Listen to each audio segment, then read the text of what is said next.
Yes, sir.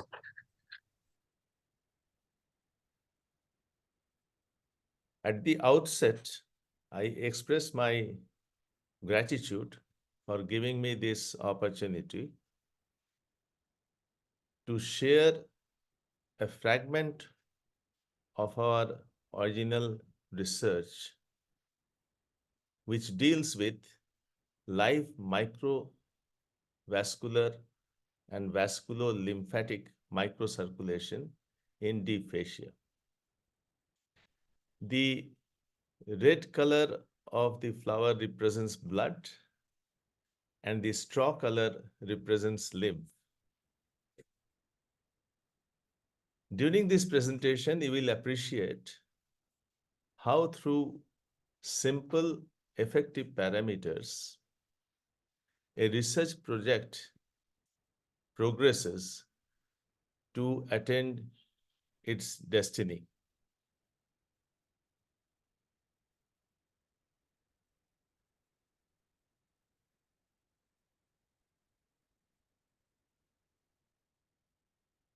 This presentation will encompass fundamental understanding of the tissue and vascularity, histology of deep fascia, electron microscopy of deep fascia, to prove that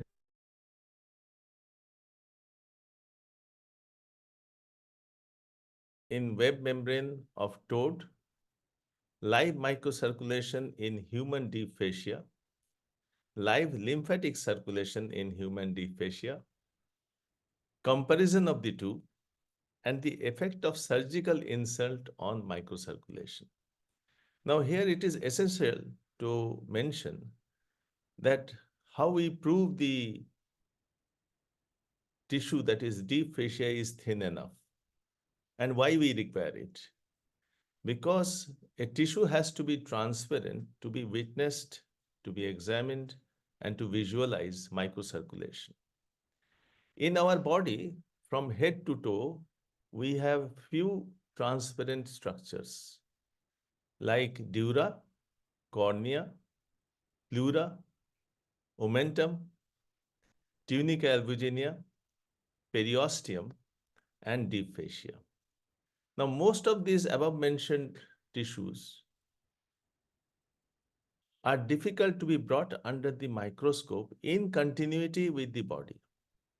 We found deep fascia is the most appropriate structure for this.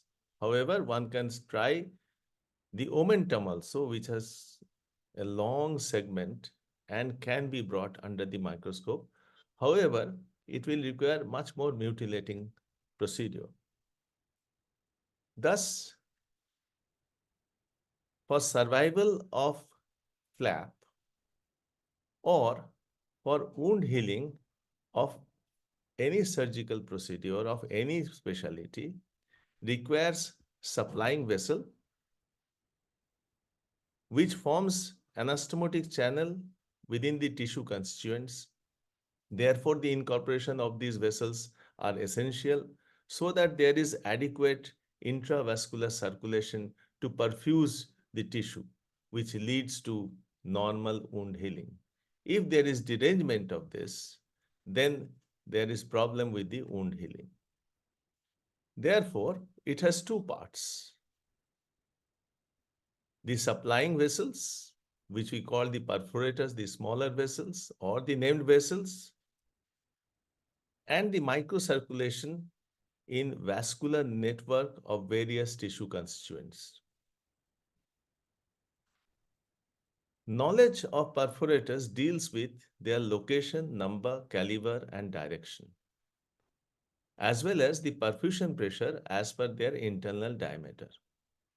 I am not incorporating this aspect in this particular talk, but I am emphasizing the area which are interested today is the microcirculation, which includes two systems, the vascular system and the lymphatic system.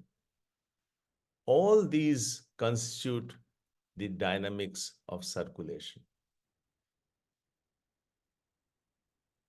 We have witnessed and proved through our clinical experience that incorporation of deep fascia in a flap enhances the length with safety, and it behaves like an axial flap. Axial flap means as if there is a known vessel in the pedicle of the flap. And this behavior is due to the rich vascular network and microcirculation in them, that is the deep fascia. So, incorporation of the deep fascia enhances the vascularity. It was a difficult proposition initially to demonstrate live microcirculation in human tissue because it required a suitable study model on a transparent representative structure. And it was therefore necessary, as we always refer, to microcirculation for success of any surgical procedure and survival of any type of lab. So it was necessary to postulate a suitable study model, which took us more than a year. And as you will witness right now, how we postulated. So to standardize any clinical procedure, we do experimental animal model. This is the hind limb of a toad with stretched out web membrane, which is transparent. That was mounted on a glass slide and then brought under the platform of the microscope to be examined at different magnifications by different lenses. This is under 150 magnification. The red architecture is the vasculature, and the black pigment cells are also seen studded. And then we examined under 150 magnification. So this is the live microcirculation in the web membrane of the toad. You can see the circulation is dynamic, but you have to strain your eye really because it is under 150 magnification. However, we were sure that this is a standard experimental model to witness microcirculation. Then we increase the magnification to 600. And here you can see these are the vessels, the red one, which are seeing much larger, and the pigment cells are also seen as black colored. And then we observed microcirculation under 600 magnification, and you can witness individual cells are moving. So this is under 600 magnification. This stimulated us to think whether we can demonstrate live microcirculation in human tissue. And ultimately, we understood and proved that deep fascia is an ideal structure to be examined under the microscope for live microcirculation. So initially we thought that is it feasible in deep fascia of human being? And for that, we wanted to examine the deep fascia. So we harvested a fresh piece of deep fascia during a procedure from the gastrocnemius muscle. And then we called the histopathologist inside the operation theater, and he stained it, the Leishman stain, and proved that deep fascia is having lot of capillaries and arterioles, which are studded with RBCs. So we were sure that deep fascia is vascular structure. But we did not stop there. We wanted to know the details. So we did electron microscopic study with 3 M's to examine vasculature, matrix, and other structural elements. I will concentrate on the vasculature aspect. So we harvested deep fascia covering the gastrocnemius muscle. It has 2 layers, a superficial layer and a deep layer, which you will realize later. So we harvested this tissue as both the layers together, as superficial layer and as deep layer, and named them as A, B, and C and place them in a proper medium. And then we took it to the lab, processed the sections, and then they were examined under the electron microscope. They are displayed on a monitor, which is attached with a camera. And then we screen through different areas at 4,000 magnification. So earlier we were 150, then 600, now it is 4,000. What we found, up till now, we have only black and white photographs in electron microscopy. It revealed many interesting constituents which are relatively unknown to the anatomists and clinicians. Even today, the textbook of anatomy mentions deep fascia as a fibrocollagenous structure. It is avascular. Its main purpose is to cover the underlying muscle, preventing it from herniation. But that is not true. It contains all tissue elements necessary for maintaining the physiological functions. This is the capillary channel which we found, which is the eventual delivering medium for nutrient and gaseous exchange, proving dynamic metabolic commotion, and studied with RBC justifies the vivacity. We also found lymphatic channels with one layer of intima, thin layer. It provides fluid movement to make deep fascia gliding interface with the underlying epimysial capsule of muscle. Then we found venules studied with RBCs. These grape-like structures are the RBCs under 4,000 magnification.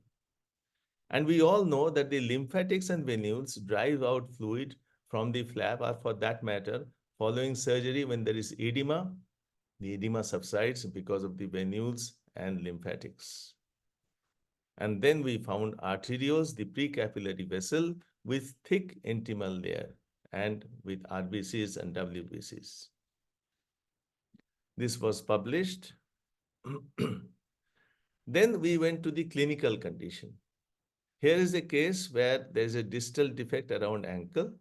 We planned for a fasciocutaneous flap inferiorly based, supplying by the perforators. And for this study, beyond this fasciocutaneous flap, we planned a lazy S incision to expose the deep fascia covering the underlying gastrocnemius muscle in continuity with the planned fasciocutaneous flap. So what we wanted to do is a fasciocutaneous flap with fascial extension. So the blood supply is coming through the perforator into the fasciocutaneous flap and then beyond into the fascial extension of the fasciocutaneous flap. And then the deep fascia was mounted on a glass slide with corner stitches. This is essential because it contains collagen fibers and elastic fibers which try to curl it on itself. Therefore, we want a natural tension. So we mounted it and then brought it under the microscope to be examined by lenses of different magnification. So this is what we do. We make a lazy S incision over the gastrocnemius muscle beyond the planned fasciocutaneous flap. Now we are incising the fasciocutaneous unit. After making these incisions on both sides, as planned earlier, for the given defect distally, we deepen the dissection, identify the deep fascia, and dissect it under the deep fascia. That means in the subfascial plane, protecting the subfascial vascular plexus, which is very delicate. Then we make another incision on the opposite side, deep to the deep fascia, and create a plane again in the subfascial plane. Once we do that, even a finger dissection is adequate enough to dissect it easily in the subfacial plane. This protects the subfacial plexus, and then we undermine the lasius incision area distally to expose the underlying deep fascia covering the gastrocnemius muscle. Following that, we make incision at the distal margin of the deep fascia very gently, and then dissect off the deep fascia from the underlying gastrocnemius muscle. So you can see the shining structure underneath is the gastrocnemius muscle with its fascia, and we are elevating the fascia very carefully with gentle dissection so that the subfacial vascular plexus is protected. We place corner stitches so that the dissection becomes easy. So we put the corner stitches and keep on dissecting in the subfacial plane. We have already dissected the proximal fasciocutaneous flap in the subfacial plane. And then we communicate both these planes to each other so that this facial extension is in continuity. That's a perforator supplying the fasciocutaneous flap and the fascia. And then we mount the deep fascia over a glass slide through corner stitches so that it doesn't curl on itself. It remains in natural tension. Having done that, we bring this flap under the microscope to be examined at different magnification. And we instill heparinized saline so that the tissue remains wet. So then we try to adjust the flap, which remains lax. And this fasciocutaneous flap is supplying the fascia distal to it. And then we screen through at different areas of the flap. So this is how we stretch it. I'm insisting again, because if you don't fix it well, then it will turn on itself. And then we focus the camera, we adjust the microscope, and this microscope was attached to a recording system and then to a monitor. This monitor will allow everybody to witness what is going on. And ladies and gentlemen, for the first time in the world, I repeat, for the first time in the world, we demonstrated live microcirculation in human deep fascia.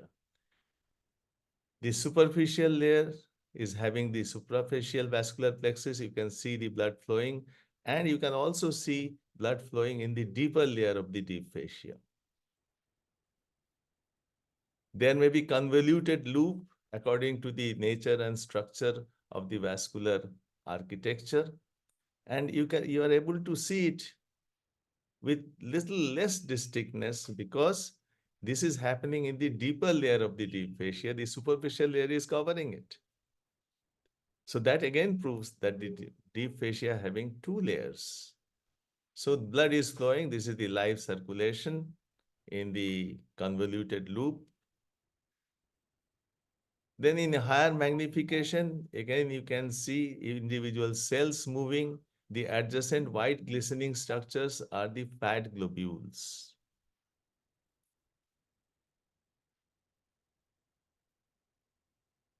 There may be more than one channel in a particular view.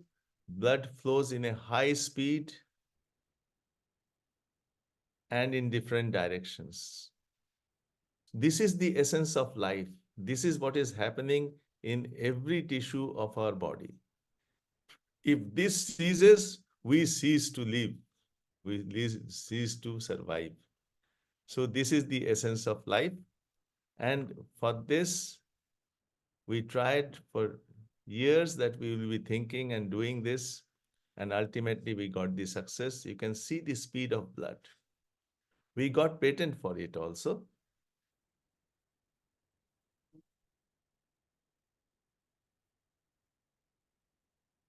So you can see multiple vessels in a particular field. The vessel wall is well delineated. Individual cells can be seen moving. This is the essence of life. This is the essence of wound healing or success of any surgical procedure. So to summarize the features of microcirculation, we could see microcirculation in arterioles and capillaries of different caliber, in different direction. In a field, there may be single or multiple vessels. Vascular wall is well delineated. Blood flows in high speed. Individual cells can be seen moving.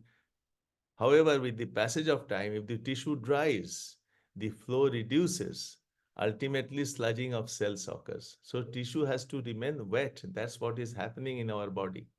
And that is why we pour intermittently heparinized saline.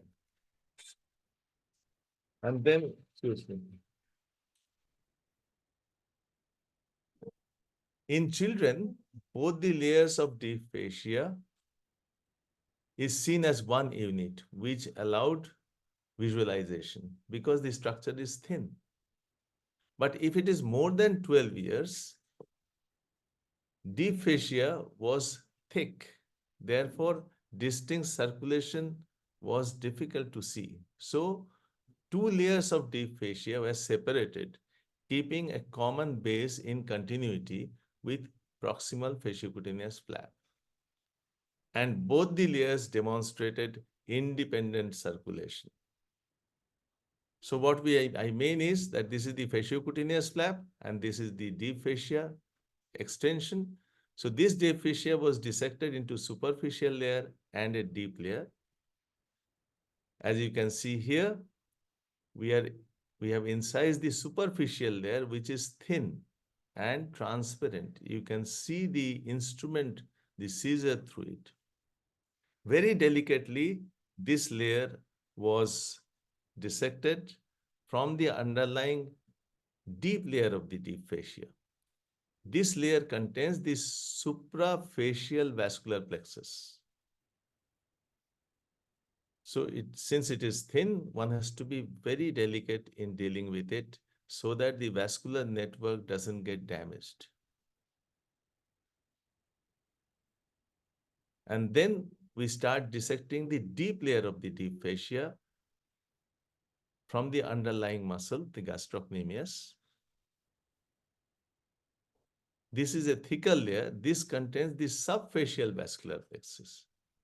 So suprafacial vascular plexus with the superficial layer and subfacial vascular plexus with the deep layer. As we dissect this, we expect musculocutaneous perforators, which comes out through the muscle, supplies the deep fascia, then supplies subsequently the subcutaneous tissue and subdermal plexus and skin. That is why it is called fasciocutaneous flap. So here is a perforator which we came across. We divide that, spotting of blood occurs, and then very gently we coagulate it and continue with the dissection of the deep layer of deep fascia.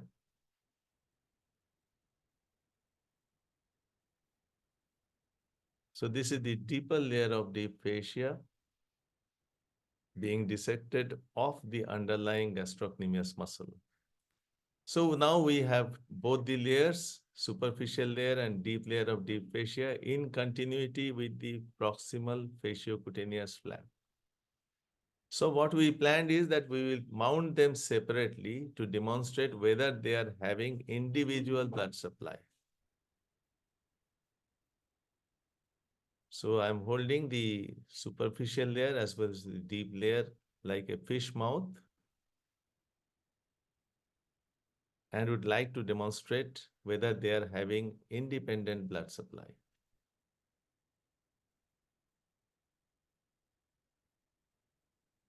And this is the live microcirculation in the superficial layer of the deep fascia, that is suprafacial vascular plexus. And this is layer in the deeper layer of deep fascia having the subfacial vascular plexus. So you can imagine if both the layers are together in the deep fascia, they will certainly enhance the vascularity to a great extent. That is why incorporation of deep fascia enhances the vascularity. Hence, a split facial flap is feasible. Then we thought that we will try to see the same vessel under 150 magnification and 600 magnification.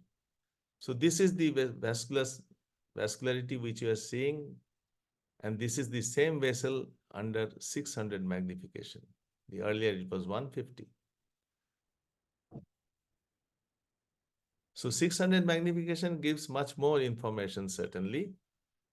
So this is under 600 magnification. You can see the vessel and the tributaries coming out of these.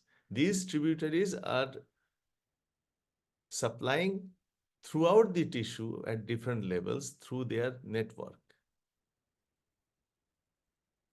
So this is at 150 magnification and the same vessel at 600 magnification. Look at the rate of flow of blood. Individual cells are moving. It's flowing like a river.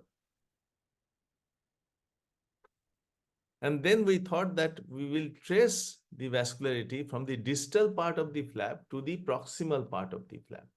So once we are tracing from distal to proximal, then if you are having vascularity at the distal end, certainly the proximal part is also having vascularity because it is going from proximal to distal.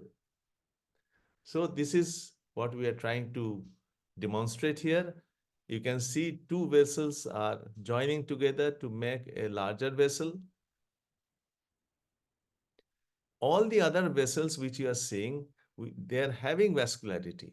But if you focus under 600 magnification, a particular vessel, the other vessels goes out of magnification, out of visualization properly. All these vessels are having circulation. You can see on either side the fat globules, the septors, the fibrocollagenous fibers, they all protect the vessels. So nature protects the vessel and lymphatics very well. And here again, you can see the rate of flow of blood. The one vessel is dividing into two. I'm sure most of you might not have seen live microcirculation in human tissue. So you can see the individual cells moving. And according to the nature of the vasculature, the configuration of the vasculature, blood is flowing. And I am trying to trace it from distal to proximal. So this is what we could demonstrate with lot of thinking, hypothesizing, and then making a model which can demonstrate this. Again, you can see individual cells are moving. This was published in the most prestigious journal of plastic surgery, PRS. And then we thought, can we demonstrate live lymphatic circulation? So this is live lymphatic circulation, which draws larger molecules of fats and proteins, etc. It is as rich as the vascular system. It develops with the vascular system. But its caliber, content, color, and rate of flow of blood is totally different, as you can witness here. The caliber, the content, the color, and the rate of flow is much slower than the vascular system. So this, many times it crosses over the vessel, and it is very difficult to demonstrate vascular as well as lymphatic network in one field under 600 magnification. But we could do that, and you can see the lymphatics is crossing over the vessel. And then we thought we'll compare the vascular system and lymphatic system under 600 magnification, which was published again. And this is the vascular system and lymphatic system together. You can see the vessels are almost 25 times larger in dimension the content, the color, the rate of flow are totally different. Again, the lymphatic system and the vascular system, simultaneously you can see it. And now we come to the last part of the presentation, the effect of surgical insult on microcirculation. We, the surgeons, use diathermy, crushing instruments, and clamping rampantly. But this is to emphasize that you should be selective. You should handle the tissue very delicately. Because ultimately, if the vascularity is hampered due to our handling and using of different instruments, then the wound healing is hampered. And therefore, we come across post-operative complications. So this is the same model. I am trying to touch the vessel, seeing under the microscope, to cauterize it. We are holding a hair epilation needle on a forceps, or we can have directly a forceps and then touch the vessel. This forceps will be attached to the diathermy, and then we try to touch the vessel to cauterize it.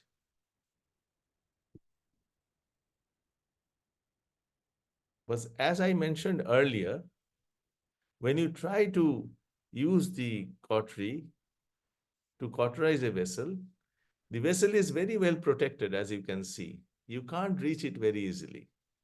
It is getting compressed, blanched, but moment you leave it, again circulation continues. This is because these vessels are well protected with the fibrocollagenous structures and the fat globules on either side. Therefore, whenever we will be touching it, until unless we damage those fibrous collagenous structures, we will not be able to reach the vessel. This is under 600 magnification. This is what is happening, which we don't realize during surgery. But when we press the diathermy hard and damage the fibrocollagenous structure, then only we will be able to cauterize the vessel, as you can see here.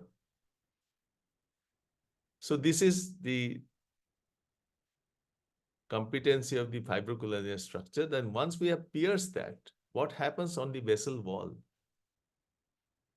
So when we touch the diathermy on the vessel wall, it makes a rent on the vessel, or it completely divides it, and therefore the vascularity distal to it stops.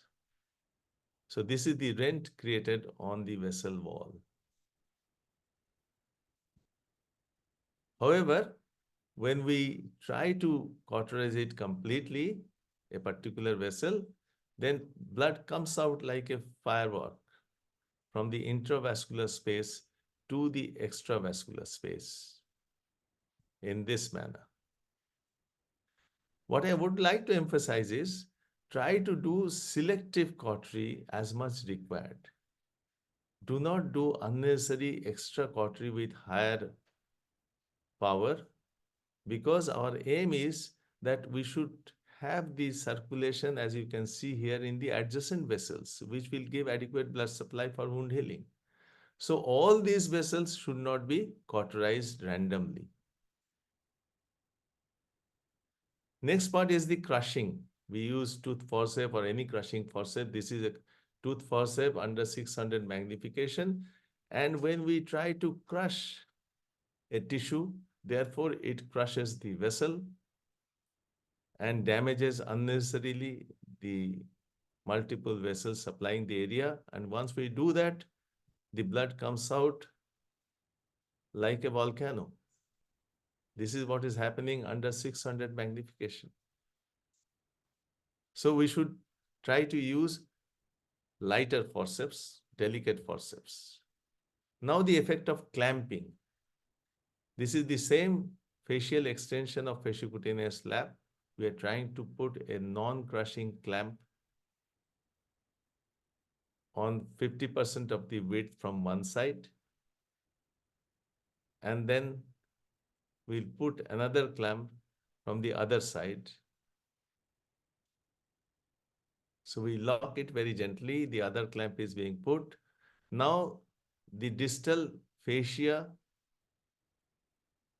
and its base has been clamped. So we are not expecting much flow in that. So what happens? This is what happens. The blood flow gradually reduces. It slows down. However, if you remove the clamp in time, it is reversible.